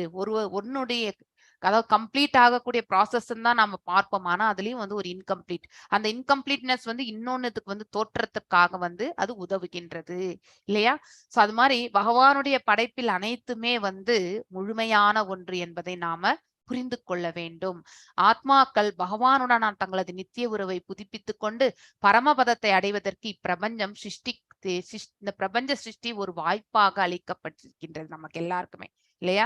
நாம் நித்திய பத்தர்களாக இருக்கின்றோம், நம்மள இந்த நிலையிலே அங்க அழைச்சிட்டு போயிட்டா நாம் அங்கேயும் போயிட்டு பொறாமை இல்லையா, அந்த இடத்தையும் நாம வந்து அது அழிவுக்கு அப்பாற்பட்ட ஒரு இடம் ஒரு முறை படைக்கப்பட்டது, அவ்வளவுதான். அங்க இருப்பவர்கள் எல்லாமே நித்தியமானவர்கள், எப்பொழுதுமே வாழக்கூடியவர்கள். அப்படி இருக்கும் பொழுது வந்து இந்த இடத்துல வந்து நம்ம நித்திய பத்தர்களாக அந்த இடத்துல போய் சேர்ந்தோம்னு வச்சுக்கோங்க, அந்த இடமும் நாம வந்து அதாவது பாத்தீங்கன்னாக்கா கரப்ஷன் இல்லையா, அந்த இடத்தையும் நாம வந்து கண்டாமினேஷன் பண்ணிடுவோம். அதனால்தான் அந்த இடத்திற்கு செல்வதற்கே ஒரு தகுதி என்பதை வந்து குவாலிஃபிகேஷன் வந்து வச்சிருக்காங்க. அதாவது முழுமையாக விடுதலை அடைந்த பிறகுதான் நாம் அந்த இடத்திற்கு அடியெடுத்தே வைக்க முடியும். அதற்கு நம்ம கிட்ட இருக்கக்கூடிய பற்று, மோகம், காமம், பொறாமை, பேராசை, இது எல்லாவற்றையுமே நம்ம வந்து துறக்க வேண்டும். இது எல்லாமே பௌதீக கழிவுகள் தான். இதையெல்லாம் நம்ம மனசுல எது வரைக்கும் நம்ம வச்சிருக்கோமோ, குப்பைகளாக சேர்த்து வச்சிருக்கிறோமோ, அது வரைக்குமே நாம வந்து இந்த பிரபஞ்சத்தோட ஒட்டிண்டு வாழ வேண்டியதுதான். சோ மீண்டும் மீண்டும் இந்த இடத்துல நாம பிறவி எடுத்துட்டே இருப்போம். எப்பொழுது நாம் இதையெல்லாம் உணர்ந்து இந்த கழிவுகளிலிருந்து நாம நீங்க வேண்டும் என்ற பிரயத்தனை செய்து அதற்கான பயிற்சிகள் சாதன பக்தியில் நாம வந்து முன்னேறி அதே மாதிரி பாவ பக்தி மற்றும் பிரேம பக்தியை நாம் அடைகின்றோமோ, அப்ப பகவானே வந்து நம்மள வந்து தன்னோடு அங்கே மேலுலகத்துல வந்து நித்தியமாக நம்மள வந்து அழைத்து கொள்கின்றார். மீண்டும் இந்த புவி வாழ்க்கைக்கு நாம திரும்பி வர வேண்டிய அவசியமும் இருக்காது. இந்த பிரபஞ்ச சிருஷ்டியினுடைய நோக்கமே எதற்கு? நாம் எல்லாருமே இங்க பக்குவம் அடைவதற்காகத்தான், சில காலம் தங்குவதற்காக தான் நாம வருகின்றோம். ஆனால் நாம என்ன செய்கின்றோம்? இந்த இடத்துக்கு வந்த பிறகு இந்த வளங்கள்ல வந்து சுகித்து கொண்டு இதுவே நித்தியமான சுகம் என்று நினைத்து கொண்டு அந்த செயல்களில் நாம வந்து பந்தப்படக்கூடிய செயல்களில் ஈடுபட்டு கட்டுண்ட ஆத்மாக்களாகி மீண்டும் மீண்டும் இந்த பிரபஞ்சத்தில் நாம பிறவி எடுத்துக்கொண்டே இருக்கின்றோம். சோ எப்பொழுது நாம பௌதிகத்தின் தரப்பில் வந்து நம்முடைய லைஃப்பை நாம துறந்து பக்தி தரப்புல நம்முடைய லைஃப்பை நாம வந்து அதிகரிக்கின்றோமோ, அப்பொழுது இறைவனுடைய பாதங்களை சேர்வதற்கான மார்க்கத்தை நாம கிடைக்க பெறுகின்றோம். சோ இந்நோக்கத்தை கருத்தில் கொண்டுதான் பௌதிக சிருஷ்டி முழுவதும் திட்டமிடப்பட்டுள்ளது. இத்திட்டத்தை மீறுபவர்கள் இல்லையா, நம்ம திரும்பி பகவானுடைய இடத்திற்கு செல்வதற்காக தான், தன்னுடைய நாட்டிற்கு தன் பிள்ளைகள் எல்லாம் வந்து சேர்ந்து விட வேண்டும் என்பதற்காகத்தான், இந்த சில காலம் வந்து பக்குவம் அடைவதற்காக தான் நம்மளை அனுப்பி வச்சிருக்கார் அப்படிங்கறத உணர்ந்து, அதாவது ஜீவன்கள் வந்து பக்குவத்தன்மையை ஏற்று இங்கே பக்குவமாக செயல்பட ஆரம்பித்தால் மீண்டும் இந்த சிருஷ்டிக்கு அவர்கள் திரும்பி வரவே மாட்டார்கள். ஆனால் அதையும் மீறி அதை பற்றி உணராமல் வெறுமனே பௌதீகத்தின் செயல்களை வந்து கடவுள் என்பது யார் ஒருவர் இருக்காரா என்ற அந்த உணர்வே இல்லாமல் தாங்கள் ஈடுபடும் பொழுது அவர்கள் வந்து இந்த பிரபஞ்சத்தில் மீண்டும் மீண்டும் வந்து பிறந்து அவர்கள் செய்த கர்ம பலனுக்கு ஏற்றவாறு அனுபவித்துக் கொண்டிருப்பார்கள். சங்கடமான சூழ்நிலைகள் எல்லாமே ஒரு தண்டனையாக நமக்கு தோன்றும் இல்லையா, அதுதான் பகவான் நமக்கு கொடுக்கக்கூடிய தண்டனை. ஆனால் உண்மையிலே அந்த தண்டனை காலகட்டத்தில் நம்ம மனதை வந்து பக்குவப்படுத்த வேண்டும் இல்லையா. தவறு இழைத்த பிறகு நாம கண்டிப்பாக அந்த தவறுக்காக நாம வருந்தி மீண்டும் அத்தகைய தவறை திரும்பி செய்யாம இருக்கிறதுக்கான மார்க்கத்தை நாம தேடி செல்வதற்கு நாம முயல வேண்டும்.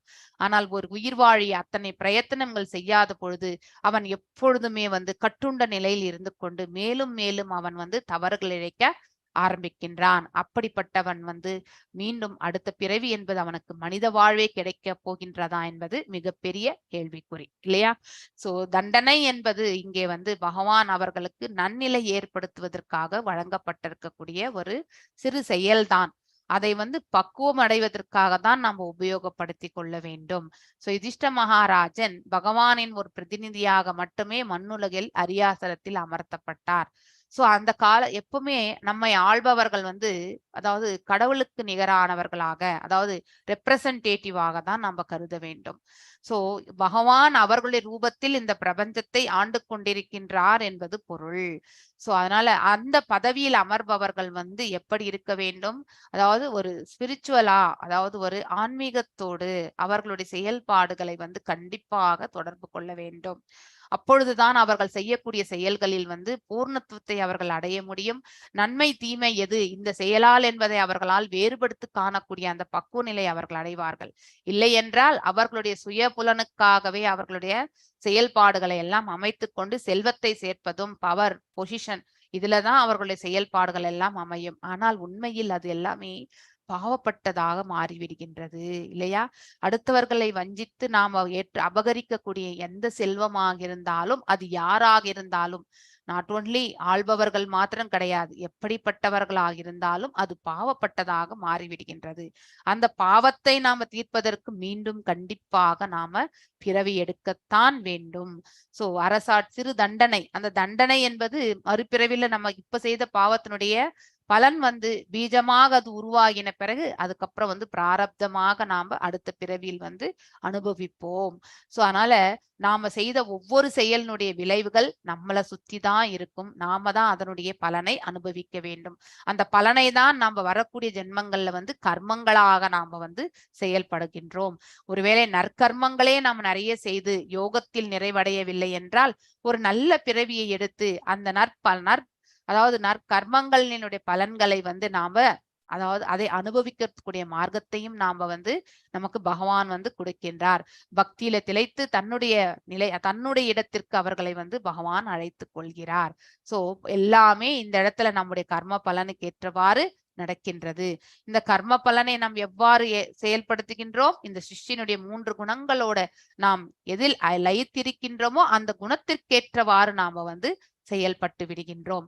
இவ்வுயர்ந்த கொள்கையின்படி யுதிஷ்ட மகாராஜன் சீரிய அரசராக விளங்கினார். சோ செயின்ட்லி கிங்ஸ், அதாவது ஆள்பவர்கள் இந்த தன்மை, தெய்வாம்சம் பொருந்திய தன்மையை பெற்றிருக்க வேண்டும். அப்பொழுதுதான் இந்த இடத்துல தர்மத்தையும் நிம்மதியையும் அவர்களால் ஏற்படுத்த முடியும்.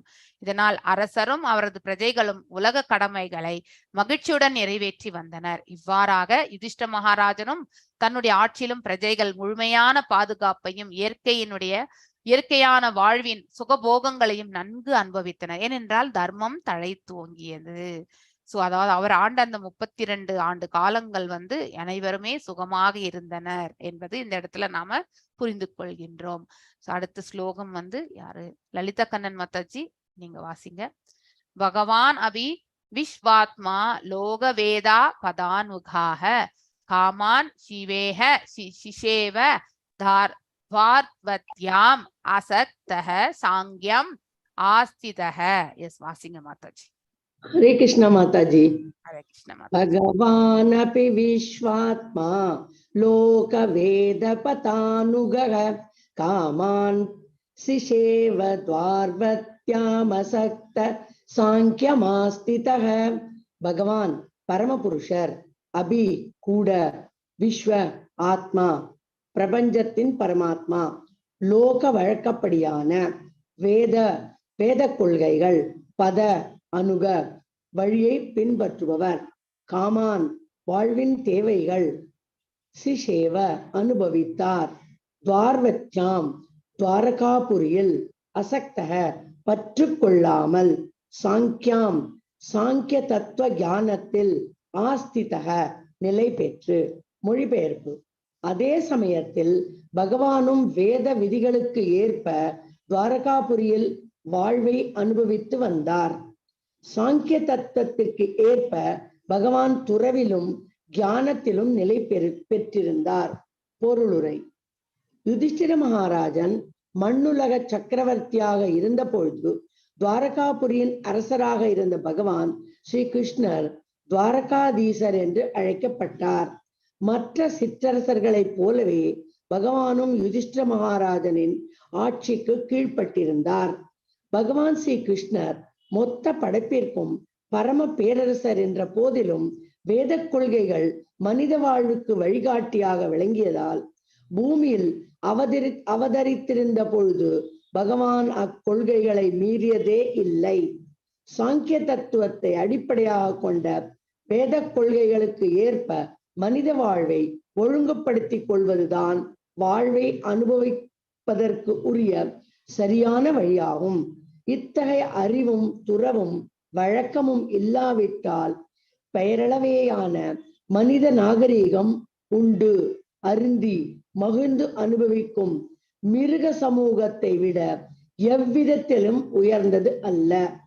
பகவான் தன் விருப்பம் போல் சுதந்திரமாக செயல்பட்டார். எனினும் தமது அனுபவபூர்வமான உதாரணத்தின் மூலமாக துறவு மற்றும் அறிவு ஆகிய கொள்கைகளுக்கு எதிரான ஒரு வாழ்வை மேற்கொள்ளக்கூடாது என்று போதித்தார். சாங்கிய தத்துவத்தில் மிகவும் விரிவாக விளக்கப்பட்டுள்ளது போல் அறிவையும் துறவையும் அடைவதுதான் வாழ்வின் உண்மையான பூரணத்துவம் ஆகும். பௌதீக வாழ்வின் எல்லா துன்பங்களையும் ஒரு முடிவுக்கு கொண்டு வரும் அதே சமயம் ஒழுங்கான முறையில் உடல் தேவைகளை நிறைவேற்றிக் கொண்டு இத்தகைய மிருகத்தனமான வாழ்வை துறக்க வேண்டும் என்ற மனித வாழ்வின் நோக்கத்தை அறிவதே உண்மையான அறிவாகும். உடல் தேவைகளை நிறைவேற்றிக் கொள்வது மிருக வாழ்வாகும். ஆத்மாவின் நோக்கத்தை நிறைவேற்றுவதே மனித லட்சியமாகும். ஹரே கிருஷ்ணா மாதாஜி. ஹரே கிருஷ்ணா மாதாஜி. அழகான வரிகள், கடைசி 2 வரிகள் இல்லையா? உடல் தேவைகளை நிறைவேற்றிக் கொள்வது மிருக வாழ்வாகும் இல்லையா? நமக்கும் விலங்குகளுக்கும் எந்த வித்தியாசமும் கிடையாது. விலங்கும் உணவு உட்கொள்கின்றது, நாமும் உணவு உட்கொள்கின்றோம் இல்லையா?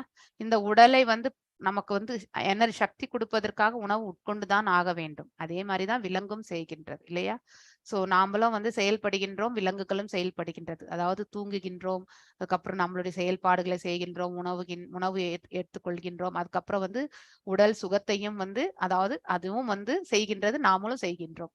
எந்த வித்தியாசமுமே கிடையாது மிருகத்திற்கும் நமக்கும். ஆனால் வந்து நம்ம ஆத்மாவுடைய சுகத்தை பற்றி நாம கண்டிப்பாக யோசிக்க வேண்டும். ஆத்ம சுகத்தை நாம கண்டிப்பாக ஆத்மாவிற்கு வழங்க வேண்டும். ஆத்மாவுக்கு எது சுகம்? பௌதீக சுகங்கள் எதுவுமே ஆத்மாவுக்கு சுகத்தை கொடுக்காது. ஏனென்றால் பௌதீக சுகங்கள் வந்து கலங்கங்களோடு இருக்கக்கூடிய ஒன்று.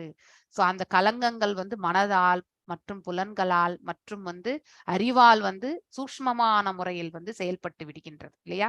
பொறாமை என்பதும் நம்ம பேசக்கூடிய சுபாவத்துல இருந்தே தெரிஞ்சிடும். அதே மாதிரி வந்து நமக்கு பேராசை இருக்கா என்பது வந்து நம்ம பேசக்கூடிய நிலையில இருந்தே ஒருத்தரால புரிந்து கொள்ள முடியும். அப்பா அவனுக்கு நிறைய ஆசைப்பா, நிறைய சம்பாதிச்சான், இன்னும் கூட அவன் சம்பாதிக்கணும்னு அலைஞ்சுட்டே இருக்கான். அதாவது தான் மட்டுமே வந்து அதுல வந்து முன்னேறணும், அடுத்தவர்கள் இருந்தா அவங்கள வந்து கீழே தள்ளிடணும்னு நினைக்கக்கூடிய அத்தகைய பொறாமை இல்லையா? சோ அந்த மாதிரி பேராசை, இந்த மாதிரியான குணாதிசயங்களை வந்து நாம கண்டிப்பாக துறக்க வேண்டும். இது ஆத்மாவை வந்து மீண்டும் அழிவான பாதைக்கு தான் இட்டு செல்லும். அது ஆத்மா கில்லர் ஆஃப் த சோல் அப்படிங்கிற அந்த நிலைக்கு கூட நம்ம கீழ் உலகங்களுக்கெல்லாம் போனா வெறுமனே கிராஸ் பாடி மட்டும்தான் இருக்கும். நம்ம ஆத்மாவை இழக்கக்கூடிய தன்மையை நம்ம அடைந்து விடுவோம். அதனால்தான் மனித வாழ்வு வந்து நமக்கு பகவானால் கொடுத்திருக்கக்கூடிய இந்த வாழ்க்கையை வந்து நன்முறையில் நாம வந்து பயன்படுத்தி கொள்ள வேண்டும். அஞ்ஞானத்தில் இருந்து கொண்டு செயல்படுவதை நாம தவிர்க்க வேண்டும். ஞானத்தின் தரப்பில் நாம எடுத்து செல்வதற்கான மார்க்கத்தை நோக்கி நாம பிரயத்தனம் செய்ய வேண்டும் இல்லையா? ஆத்மாவுக்கு விடுதலை அளிப்பதற்கான மார்க்கம் எது? ஞானம் மற்றும் துறவு. துறவு என்பது இந்த இடத்துல வந்து அதாவது காவி கட்டி உட்கார்றது கிடையாது. தேவையற்ற இந்த பௌதீக செயல்களுடைய பலன்களை வந்து துறக்க வேண்டும். அதுதான் நாம செய்யக்கூடிய துறவு. சோ பௌதீக செயலில் நாம் ஈடுபட்டுதான் ஆக வேண்டும். ஆனால் அந்த பலன்களை எல்லாம் இறைவனுக்கு வந்து அர்ப்பணித்து விட வேண்டும். நிஷ்காம கர்ம யோகத்தில் நம்முடைய செயல்களை வந்து கண்டிப்பாக செயலாற்ற வேண்டும். சோ பகவான் அபி விஸ்வாத்மா அப்படின்னு சொல்லியிருக்காங்க. இந்த விஸ்வத்திற்கே ஆத்மா அவர் தான், அதுதான் பரமாத்மா இல்லையா? சோ லோக வேத பதானுக, இந்த லோகத்துல வந்து வேத சாஸ்திரங்கள் என்ன சொல்லியிருக்கோ அதை வந்து பகவான் என்றைக்குமே மீறவில்லை. அனைவரையுமே ஆள்பவர் அவர்தான். ஆனால் சுயமாக இந்த பிரபஞ்சத்திற்கு வரும்பொழுது இங்க இருக்கக்கூடிய இந்த பௌதீக வாழ்க்கையில இருக்கக்கூடிய சட்டதிட்டங்களை பகவான் எப்பொழுதுமே வந்து அதாவது மதித்திருக்கின்றார், செயலாற்றியும் இருக்கின்றார். சோ யுதிஷ்ட மகாராஜன் அவர்தான் இந்த லோகத்திற்கே வந்து சக்கரவர்த்தியாக இருந்தார். அவருடைய கொடை கீழையும் வந்து துவாரகை இருந்தது என்பதை இந்த பதத்தினுடைய விளக்க உரையிலிருந்து எல்லாவரையுமே ஆள்பவர் அவர். ஆனால் இந்த பிரபஞ்சத்திற்கென்று வந்த பொழுது அந்த வேத சாஸ்திரங்கள்ல முறையாக என்ன சொல்லப்பட்டிருக்கின்றதோ அதை தான் அவர் வந்து பரிபாலித்தார். அதிலிருந்து அவர் எந்த டீவியேஷனுமே செய்யல என்பதற்கான உதாரணம் இந்த ஸ்லோகத்திலிருந்து நமக்கு புரிய வருகின்றது. காமான் சேவ துவார்வத்யாம் அசக்த சாங்கியாம் ஆஸ்திதக, அதாவது பகவான் பரம புருஷர் அபி கூட அவர் கூட விஸ்வாத்மா, அதாவது பிரபஞ்சத்தினுடைய பரமாத்மா அவர். ஆக்சுவலி இந்த சிருஷ்டில அவரை தவிர வேறு எதுவுமே கிடையாது என்பது நாம படிச்சுட்டே தான் வரோம் இல்லையா? ஆனால் இருந்தும் அவர் ஒரு உடலை ஏற்று இந்த பிரபஞ்சத்தில் அவதரிக்கும் பொழுது இந்த லோகத்திற்கு கட்டுப்பட்ட சட்ட திட்டங்களை எல்லாவற்றிற்கும் அவரும் வந்து உடன்படுகிறார். சோ லோக வழக்கப்படியான வேத கொள்கைகள் பத அணுக வழியை பின்பற்றுபவர். காமான் வாழ்வின் தேவைகள். சோ நாம வேத சாஸ்திரங்களை வந்து முறையாக பயன்படுத்தும் பொழுது இந்த வாழ்க்கைக்கு தேவையான அனைத்துமே நாம் அதுல வந்து பூர்த்தி செய்து கொள்கின்றோம். வேத சாஸ்திரங்கள் என்ன சொல்லியிருக்கு, இப்படி வாழணும் அப்படி வாழணும்ன்றதெல்லாமே எடுத்துரைக்கப்பட்டிருக்கின்றது. அதையே நாம வந்து பின்பற்றி வாழும்போது வாழ்க்கையில் நாம இந்த இடத்துல வந்து அதாவது நமக்குன்னு தேவை சேர்த்துக்க வேண்டியது எதுவுமே கிடையாது என்பதை நாம உணர ஆரம்பிப்போம் இல்லையா? சோ சிஷேவ அனுபவித்தார் துவார்வத்யாம் துவாரகாபுரியில் அசக்த பற்று சக்த அசக்த. அசக்த மீன்ஸ் அவர் செய்யக்கூடிய செயல்கள் எத்தனையோ செயல், எல்லா நேரமும் பகவான் செயல்பட்டு கொண்டுதான் இருக்கின்றார். ஆனால் அதனுடைய பலன்கள் மீது அவர்கள் வந்து அவர் எந்த பற்றையும் வைக்கவில்லை இல்லையா? சோ பற்று கொள்ளாமல் சாங்கியாம், சாங்கிய தத்துவம் என்பது ஆத்ம தத்துவத்தை பற்றி உணர்ந்தவர் இல்லையா? அந்த ஞானத்தில் நிலை பெற்றிருந்தார். சோ அதே சமயத்தில் பகவானும் வேத விதிகளுக்கேற்ப துவாரகாபுரியில் வாழ்வை அனுபவித்து வந்தார் இல்லையா? சாங்கிய தத்துவத்திற்கேற்க பகவான் வந்து தன்னுடைய அறிவு மற்றும் துறவு இதுல வந்து நிலை பெற்றிருந்தார். சோ யுதிஷ்ட மகாராஜன் மண்ணுலக சக்கரவர்த்தியாக இருந்த பொழுது துவாரகாபுரியின் அரசராக பகவான் ஸ்ரீ கிருஷ்ணர் வந்து துவாரகாதீஷர் என்று அழைக்கப்பட்டார். மற்ற சிற்றரசர்களைப் போலவே பகவானும் யுதிஷ்ட மகாராஜன் ஆட்சிக்கு கீழ்ப்படிந்தார். சோ பகவான் ஸ்ரீ கிருஷ்ணர் அப்படின்னா he also played the role model. So பின்னாடி வரக்கூடியவர்களும் வந்து ஓர் ஆளுமை கீழே தான் வாழணும். எஸ், இந்த பிரபஞ்சம் அநேக அதாவது பாத்தீங்கன்னா நம்ம எல்லாருமே வந்து பரத கண்டம் வந்து ஒரே இதுவாக தான் இருந்தது. இப்போ அமெரிக்கா, ஆப்பிரிக்கா எல்லாமே வந்து ஸ்பிளிட் ஆயிடுது இல்லையா? சோ அவரவர்கள் வந்து ஆட்சி புரிகின்றார்கள். அதனால்தான் இந்த இடத்துல வந்து இப்போ ஒருத்தரை ஒருத்தர் வந்து தாக்கி கொண்டு தான் உயர்ந்தவன், நான் தான் வல்லரசு அப்படின்னு அந்த நிலைக்கு நான் செல்லணும், இன்னொருத்தர் வந்து அடக்கி ஆளணும்ன்ற அந்த உணர்வோடு தான் நம்ம இப்போ வாழ்ந்துட்டு இருக்கோம். ஆனால் எல்லாரும் ஒரே குடை கீழ், எல்லாம் வல்ல இறைவனுடைய கொடை கீழ் அவருடைய பிரதிநிதியாக இருக்கக்கூடிய ஒருவரின் கீழ் வந்து இந்த என்டையர் அதாவது இந்த வேர்ல்ட வந்து அரசாள முடிந்தால் அப்பொழுதுதான் இந்த பிரபஞ்சமே வந்து யுதிஷ்ட மகாராஜன் காலத்தில் இருந்த அதே அரசாட்சியை நம்மளால் இப்போ பார்க்க முடியும் இல்லையா? சோ இவன் தோ பகவான் he is the highest authority, எல்லாரையுமே படைப்பவர் ரட்சிப்பவர் அவர்தான் என்றாலும் அவர் இந்த பிரபஞ்ச தோற்றத்தில் வரும்பொழுது இங்கே இருக்கக்கூடிய சட்ட திட்டங்களை மதித்தார் என்பது இந்த இடத்துல அவர் ஒரு சிற்றரசராக இருந்தாலும் பேரரசின் கீழே தான் அவருடைய கொடை வந்து அமைந்திருந்தது என்பதை வந்து ரொம்ப அற்புதமாக இந்த இடத்துல வந்து விளக்கப்பட்டிருக்கின்றது. எப்பொழுது ஓர் ஆட்சி மட்டும் இந்த பிரபஞ்சத்தில் நடக்கின்றதோ, அதுவும் அந்த ஆட்சி வந்து பகவானுடைய கருணையால் நிகழ்கின்றதோ, அவருடைய பிரதிநிதியால் இந்த பிரபஞ்சம் ஆளப்படுகின்றதோ, அப்பொழுதுதான் இந்த இடத்தில் வந்து நிம்மதி என்பது இருக்கும். அது வரைக்குமே இந்த மாதிரி போர் சண்டை சச்சரவுகள் இல்லாம ஒரு தேசத்திற்கு மத்தியில ஏற்படக்கூடிய பகைமை இதெல்லாம் வந்து கண்டினியூ ஆயிட்டு தான் இருக்கும் ஆக்சுவலி. சோ பகவான் ஸ்ரீ கிருஷ்ணர் மொத்த படைப்பிற்கு பரம பேரரசர் என்ற போதிலும் அவ்வளவு பெரிய அதாவது அத்தாரிட்டி அவரே வந்து ஒரு சிற்றரசராக இருப்பதற்கு வந்து சம்மதித்த பொழுது நாம் எல்லாம் எந்த மாத்திரம் இல்லையா? சோ நாமளும் வந்து அந்த மாதிரி ஒரு நிலையை அடையணும்ன்றதுக்கான முயற்சிகள் செய்யணும். அப்பொழுதுதான் இந்த பிரபஞ்சத்தில் வாழக்கூடிய உயிர்வாழிகள் அனைவருமே நிம்மதியோடு வாழ முடியும். சந்தோஷம் என்பது சில காலகட்டம் தான் இல்லையா? ஒரு 1 hour இல்ல ஒரு நாள், ஒரு மாசம், அவ்வளவுதான் நமக்கு சந்தோஷம். ஆனா நிம்மதி என்பதுதான் வந்து கடைசி வரைக்கும் இருக்கக்கூடிய ஒரே ஒரு குணாதிசயம் இல்லையா? அதனால் மன நிறைவு அடையும் பொழுது அதற்கு மேற்பட்டு நமக்கு எதுவும் தேவையில்லை. செல்ஃப் கண்டெய்ன்ட் அண்ட் சாட்டிஸ்பாக்சன் இல்லையா? இந்த ஆத்மா வந்து தன் நிறைவு பெறும், தனக்கு போதும் இதுவே அப்படின்னு அந்த மனசுல வந்து அந்த திருப்தி கொள்ளக்கூடிய பக்குவத்தை வந்து பெறுகின்றது. சோ சாங்கிய தத்துவத்தை அடிப்படையாக கொண்ட வேத கொள்கைகளுக்கேற்ப மனித வாழ்வை ஒழுங்குபடுத்தி கொள்வதுதான் வாழ்வை அனுபவத்திற்கு சரியான வழியாகும். இந்த லைனை வந்து நம்ம அண்டர்லைன் பண்ணி வச்சுக்கோங்க புக் இருக்கிறவங்க.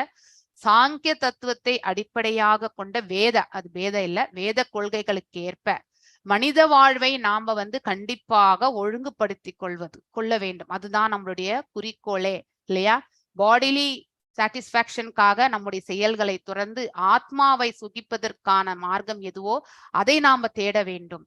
அதை தேடாத வரைக்குமே நாம வந்து இந்த உடல் சுகத்திற்கு என்ன தேவையோ அது மட்டும்தான் நம்ம வந்து செய்துட்டே இருப்போம். எஸ், பௌதீக செயல்கள் செய்யும் பொழுது அது இந்த ஆத்ம திருப்தி கொண்டு செய்யறதுக்கான மார்க்கம் என்ன அப்படிங்கிறத வந்து நாம தேட வேண்டும். சோ மனித வாழ்வை ஒழுங்குபடுத்திக் கொள்வதுதான் வாழ்வை அனுபவிப்பதற்காக சரியான வழியாகும். எஸ், யமுனாச்சாரியார் பத்தி நம்ம பார்க்கும் பொழுது அவர் வந்து ஒரு நல்ல பரம்பரையில பிறந்தவர். சோ அதாவது ஸ்ரீரங்கம் பக்கத்துல தான் இது. நம்ம டீட்டெயிலா ஒரு வாட்டி அதை பத்தி படிக்கலாம். சோ பிற்காலத்துல வந்து அதாவது அந்த காலகட்டத்துல வந்து அதாவது வசூலிப்பாங்க. அதாவது ஒரு குருமார்கள் கிடைத்த வந்து அவங்களுடைய குருகுலத்துல வந்து கல்வி போதிக்கும் பொழுது அந்த குருவினத்துல இருந்து அது அவங்க தட்சணை வழங்கணும் அப்படின்னு ஆக்கியாழ்வான் அப்படின்ற ஒருத்தர் வந்து அரசவையில் வந்து ஒரு பிரதான நிலையில இருந்தவர். அவருக்கு வந்து கப்பம் கட்ட வேண்டிய நிலையில் இருந்தார்கள் அந்த காலத்தில் இருந்த குருமார்கள். அப்ப வந்து இவர் வந்து யாரு, நம்ம யமுனாச்சாரியா வந்து அவருடைய குருவை வந்து ரட்சிப்பதற்காக அந்த ஆக்கிய ஆழ்வானோட போயிட்டு டிபேட் பண்ண பொழுது அங்க அந்த ஆக்கிய ஆழ்வான் வந்து தோல்வி உற்றார். அதனால வந்து அந்த அரசரும் பாதி, அதாவது ராஜ்யத்தை வந்து அவருக்கே வந்து கொடுத்தார். அவரும் அரசாண்டார். ஆனால் இறுதி காலகட்டத்துல தன்னுடைய பாட்டனாருடைய இதை வந்து இவர் ஏற்று நடத்தணும்ன்றதுக்காக வந்து அந்த வம்சத்தில் வந்தவர் வந்து அழைத்து சென்று அவர் வந்து துறவரத்தை பூண்டு அதுக்கப்புறம் வந்து ஆளவந்தார் என்ற பெயரும் வந்து பெற்றார். எப்பொழுது அந்த டிபேட்ல வந்து அவர் வந்து வெற்றி கொள்ளும் பொழுது அந்த அரசனுடைய மனைவி வந்து ஆளவந்தார் என்ற நாமத்தையே வந்து அவர்தான் வந்து கொடுத்தார் என்று சொல்லப்படுகின்றது. சோ ரொம்ப அழகான பாஸ்ட் டைம் இது நம்ம படிக்கணும்னாக்கா யமுனாச்சாரியை பத்தி. சோ அந்த அளவுக்கு வந்து அவரும் வந்து அரசாண்டார் இல்லையா. சோ ஆளவந்தார் என்ற இதுல இருந்து கொண்டு அரசாண்டார். பிற்காலத்தில் வந்து பகவானுடைய சேவை, நித்திய சேவையில் இருந்து அவரும் வந்து இந்த பிரபஞ்சத்தை விட்டு சென்றார் என்று நம்ம படிக்கிறோம். சோ இந்த மாதிரி ஒவ்வொருத்தருமே, அதாவது பௌதீக செயல்கள்ல நாம் ஈடுபட வேண்டியது அது நம்முடைய கடமையாக இருக்கும் பொழுது அதுல பக்தியை கொண்டு நாம செயல்படுறது எவ்வாறு என்பதை மட்டும்தான் நாம தேடணும் இல்லையா. பற்றற்ற தன்மையிலிருந்து அந்த எவ்வாறு நம்ம அந்த பௌதீக செயல்களை வந்து பக்குவமா செய்யணும், இதுதான் நமக்கு இருக்கக்கூடிய ஒரே பரீட்சை இந்த இடத்துல. சோ எதுலையுமே நம்ம வந்து பற்று கொண்டால் நம்ம பந்தப்படுகின்றோம் இல்லையா. யாருடைய கர்மத்தை பற்றி நம்ம பேசினாலும் அந்த கர்மத்திற்கும் நம்ம பந்தப்படுகின்றோம். அத்தகைய செயலில் எல்லாம் ஈடுபடாமல் இருக்கணும்னாக்கா இந்த ஆத்மா வந்து பக்குவம் அடைந்திருக்க வேண்டும், இந்த மனதும் வந்து பக்குவம் அடைந்திருக்க வேண்டும். இந்த இடத்துல ஆத்மாவை மனம் என்னும் ரூபத்தில் தான் நாம வந்து காண்கின்றோம். சோ மனதை பக்குவப்படுத்தினாலே புத்தியும் செவ்வனே செயல்படும். அதற்கேற்றவாறு புலன்களும் வந்து நல்முறையில் வந்து செயல்பட ஆரம்பிக்கும். இதற்கெல்லாம் காரணம் வந்து நம்ம இந்த சிருஷ்டினுடைய 3 குணங்கள்ல நாம் எது ஐக்கியமாயிருக்கவோ அதை நாம ஃபர்ஸ்ட் மேன்மையான இதற்கு எடுத்து செல்ல வேண்டும் இல்லையா. நம்ம வந்து கீழான இடத்துல இருந்தா அஜ்ஞானத்திலேயே உழண்டு கொண்டிருந்தால் கண்டிப்பாக அது நம்மளுடைய அஜ்ஞானத்துல இருப்பது என்பது நம்ம பிறவினுடைய, அதாவது நோக்கம் அதுதான், அங்கதான் இருக்குது. நம்ம பிறக்கும் பொழுது அஜ்ஞானத்துலதான் இருந்திருக்கும். ஆனா கடைசி வரைக்குமே அஜ்ஞானத்துல இருக்கணும்னு நாம இருக்கக்கூடாது. அது நம்மளுடைய தவறு. நம்மளுடைய முயற்சியே இல்லைன்னாக்கா அஜ்ஞானத்துல இருந்து நம்ம வெளிப்படவே முடியாது. எல்லாருக்குமே வந்து குரு என்பது டக்குன்னு வாங்கிச்சிடாது இல்லையா. சோ குரு இருந்தால் கண்டிப்பா நம்ம அஜ்ஞானத்திலிருந்து நம்ம வந்து சத்துவத்துல போகிறதுக்கான மார்க்கம் நமக்கு கிடைக்கும். ஆனால் குரு பிராப்தம் என்பது நம்முடைய கர்மங்களுக்கு ஏற்றவாறு கூட அமைகின்றது இல்லையா. நம்ம நற்கர்மங்கள் செய்திருந்தால் மட்டுமே நமக்கு குரு பிராப்தம் என்பது கிடைக்க பெறுகின்றோம். அதனால எல்லாருக்குமே வாய்க்கப்படாத அந்த குரு பிராப்தம் என்பது அட்லீஸ்ட் நமக்கு கிடைக்கக்கூடிய சிறு சிறு, அதாவது ஆப்பர்ச்சுனிட்டியை வந்து நாம வந்து நல்ல முறையில் உபயோகப்படுத்தி அந்த பெரிய இலக்கை அடைவதற்கான மார்க்கத்துல நாம வந்து வழி நடத்தி செல்ல வேண்டும். இதற்கு திடமான உறுதி என்பது நம்ம ஹிருதயத்துல நாம ஏற்படுத்தி கொள்ள வேண்டும் இல்லையா. சோ எனினும் தனது அனுபவபூர்வமான உதாரத்தின் மூலமாக துறவு மற்றும் அறிவு ஆகிய பகவானே வந்து, அதாவது அதனால்தான் நம்ம எத் கரோஷி இந்த ஸ்லோகம் நீங்க 4th சாப்டர்ல படிச்சிருப்பீங்க இல்லையா. சோ அதாவது பெரிய மனிதர்கள் எந்தெந்த உமையை வந்து அமைத்து கொடுத்து விட்டு செல்கின்றார்களோ அந்தந்த உமைகளை அவரை பின்பற்றுபவர்களும் வந்து ஃபாலோ பண்ணிட்டு போறாங்க இல்லையா. அதே மாதிரிதான் பகவானும் இந்த உமையை அமைத்து கொடுத்து செல்கிறார். இந்த அகிலலோக நாயகனாக இருக்கக்கூடிய அவர், இந்த பிரம்மாண்டத்தையே படைத்த அவர், ஆனால் இந்த பிரபஞ்சத்தில் அவதரிக்கும் பொழுது அந்த பாத்திரமாகவே மாறி இந்த காலகட்டத்தில் இருக்கக்கூடிய சட்ட திட்டங்களை எல்லாம் வந்து அவரும் அதற்கு உட்பட்டு அதையும் வந்து வழிநடத்தி சென்றார் என்பதை வந்து அவருடைய வாழ்க்கை செயல்பாடுகளை நாம வந்து படிக்கும் பொழுது இதை நாம புரிந்து கொள்கின்றோம். சோ அதனால அப்படி இருக்கும் பட்சத்தில் அவர் எந்த இடத்துலயும் நான் கடவுளுடைய உயர்ந்த ஆளுமை என்று எந்த இடத்துலயுமே அவர் வந்து காட்டிக்கொள்ளவே இல்லை. இந்த பிரபஞ்சத்தில் எவ்வாறு வாழணுமோ அவரும் அதே மாதிரிதான் வாழ்ந்து கட்டினார் என்பதை நாம, ஏனென்றால் அவரை பின்பற்றுபவர்கள் அதே செயல்தான் அவர்களும் செய்வார்கள் இல்லையா.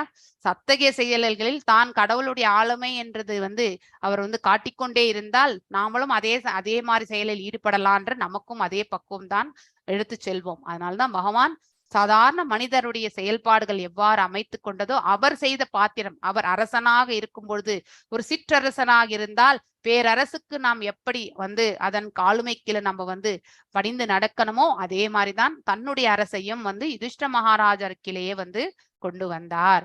சோ துறவு மற்றும் அறிவு ஆகிய கொள்கைக்கு எதிரான ஒரு வாழ்வை எப்பொழுதுமே வந்து நாம மேற்கொள்ளக்கூடாது என்று போதித்தார். சோ சாங்கிய தத்துவத்தில் மிகவும் விரிவாக விளக்கப்பட்டுள்ளது போல இன்னும் நாம் இந்த 3வது காண்டத்துல அதை பத்தி படிப்போம். அறிவையும் துறவையும் அடைவதுதான் வாழ்வின் உண்மையான பூர்ணத்துவம். ரொம்ப அழகான வார்த்தை, அண்டர்லைன் பண்ணிக்கோங்க.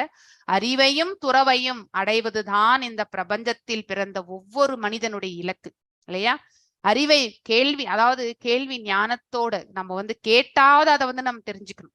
நம்முடைய ஞானத்தை வந்து நம்ம விருதி செஞ்சுக்கணும். துறவரம் என்பது பலனற்ற தன்மையில், அதாவது பலன்களை எதிர்பார்க்காத தன்மையில் நாம செயலாற்றணும்ன்ற அந்த அறிவை நாம வந்து வளர்த்து கொள்ள வேண்டும் இல்லையா? அதுதான் உண்மையான நோக்கம். அப்படிப்பட்ட நோக்கத்தை அடையணும்னு நினைக்கக்கூடிய ஒவ்வொரு மனிதனுமே வந்து இந்த பிரபஞ்சத்தில் வந்து பாத்தீங்கன்னாக்கா பூர்ணத்துவத்தை அடைகின்றான். சோ பௌதிக வாழ்வின் எல்லா துன்பங்களையும் ஒரு முடிவுக்கு கொண்டு வரும் அதே சமயம் சோ இந்த மேல இருக்கக்கூடிய அந்த வரியில இருக்கிறபடி நாம நடந்து கொண்டால் இந்த பௌதிக வாழ்க்கையில நடக்கக்கூடிய சுக துக்கங்கள் அனைத்துமே நமக்கு வந்து சுக துக்கங்களாக தெரியாது. அதை வந்து சகித்து கொள்ளக்கூடிய மனப்பக்குவத்தை நாம அடைகின்றோம். ஏனே இது எல்லாருக்குமே நடக்கக்கூடிய ஒன்று. நாம மட்டும்தான் கஷ்டப்படுறது கிடையாது, எல்லாருமே கஷ்டப்படுறாங்க இந்த பிரபஞ்சத்துல. அப்படி இருக்கும் பொழுது வந்து நாம தான் தனித்து கஷ்டப்படுறோம் நம்ம என்னைக்குமே நினைக்க கூடாது. அப்ப நம்முடைய பாடிலி, அதாவது பாத்தீங்கன்னாக்கா சஃபரிங், அது ஒண்ணுதான் நமக்கு மேன்மையா தெரியும். சோ அதையே நம்ம வந்து பாத்தீங்கன்னாக்கா அதை நினைச்சுட்டே தான் இருப்போம் நம்ம. ஆனா எல்லாருமே இந்த இடத்துல கஷ்டப்படுறாங்கன்ற அந்த உணர்வு நம்ம மனசுக்குள்ள ஆழமாக பதியும் பொழுது எஸ் 10-11 மாதிரி நாமளும் அவர்களோடு ஒருத்தர் இல்லையா? நம்முடைய கஷ்டத்தையும் நாமளும் வந்து இவ்வாறுதான் எடுத்து செல்ல வேண்டும், ஏற்றுக்கொள்ள வேண்டும். அதிலிருந்து வெளியே வருவதற்கான மார்க்கம் என்ன என்ற வழியை வந்து எல்லாம் வல்ல இறைவனுடைய அருளாலிருந்து தேட வேண்டும் என்ற அந்த பக்குவ நிலைக்கு நாம வருவோம் இல்லையா? சோ இத்தகைய மிருகத்தனமான வாழ்க்கையை துறக்க வேண்டும் இல்லையா? சோ ஒழுங்கான முறையில் உடல் தேவைகளை நிறைவேற்றி கொண்டு இத்தகைய மிருகத்தனமான வாழ்க்கை துறக்க வேண்டும் என்று மனித வாழ்வின் நோக்கத்தை அறிவதே உண்மையான அறிவாகும். இந்த பேராகிராஃபே ரொம்ப அற்புதமான பேராகிராஃப் இல்லையா? சோ நம்ம எதற்காக பிறந்திருக்கின்றோம், நம்முடைய வாழ்க்கையினுடைய நோக்கம் என்ன இல்லையா, நாம் எவ்வாறு செயலாற்ற வேண்டும் அப்படி எல்லாவற்றையுமே எடுத்துரைக்கக்கூடிய ஒரு எஸ் உடல் தேவைகள், அதாவது நம்ம வாழ்வினுடைய எல்லா துன்பங்களையும் முடிவுக்கு கொண்டு வரும் அதே சமயம் ஒழுங்கான முறையில் உடல் தேவைகளை நிறைவேற்றிக் கொள்ளு இல்லையா? சோ வர்ணாசிரம பிரகாரமே நம்முடைய வாழ்க்கையை நம்ம அமைத்துக் கொள்ளலாம் இல்லையா? சோ ஒவ்வொரு ஆசிரமத்திலும் நாம் வாழும் பொழுது அந்த ஆசிரம தர்மங்களை நாம வந்து பரிபாலிக்க வேண்டும். அதாவது பிரம்மச்சரியம் எனக்கூடிய அந்த வாழ்க்கையில நாம் நடத்தும் பொழுது நம்ம செய்யக்கூடிய அதாவது ஆஸ்டாரிட்டிஸ் இல்லையா, உடல் தவங்கள், வாக்குத்தவம், மனத்தவம், இது எல்லாவற்றையுமே நம்ம பரிபாலிக்கணும். இது எல்லாமே ஒருத்தருக்கு வந்து பக்குவமான நிலையை வந்து எடுத்து வரும். இல்லை என்றால் நமக்கும் விலங்குக்கும் எந்தவித வித்தியாசமும் கிடையாது இல்லையா? சோ உடல் தேவைகளை நிறைவேற்றிக் கொள்வதே மிருக வாழ்வாகும் இல்லையா? ஆனால் ஆத்மாவின் நோக்கத்தை நிறைவேற்றுவதே மனித லட்சியமாகும். அழகான இந்த பர்பட் வந்து நம்ம வந்து கண்டிப்பா வாசிக்கணும். இந்த பொருளுரை வந்து இவ்வளவு அழகாக நமக்கு எடுத்து சொல்லியிருக்கார் பிரபுபாதர். அவருக்கு நம்ம சிரம் தாழ்ந்தி வணக்கங்களை தெரிவித்துட்டு நான் இன்றைக்கு இந்த விளக்கத்தை இதோட நிறைவு செய்கின்றேன். சோ வாஞ்ச கல்ப தாருபியஷ கிருப சிந்துபியேவ ச பதிதனாம் பாவனேபியோ வைஷ்ணவேபியோ நமோ நமः. அனந்த கோட்டி வைஷ்ணவ விருந்த கி ஜெய். நாமாச்சாரிய ஹரிதாஸ் தாகூர் கி ஜெய்.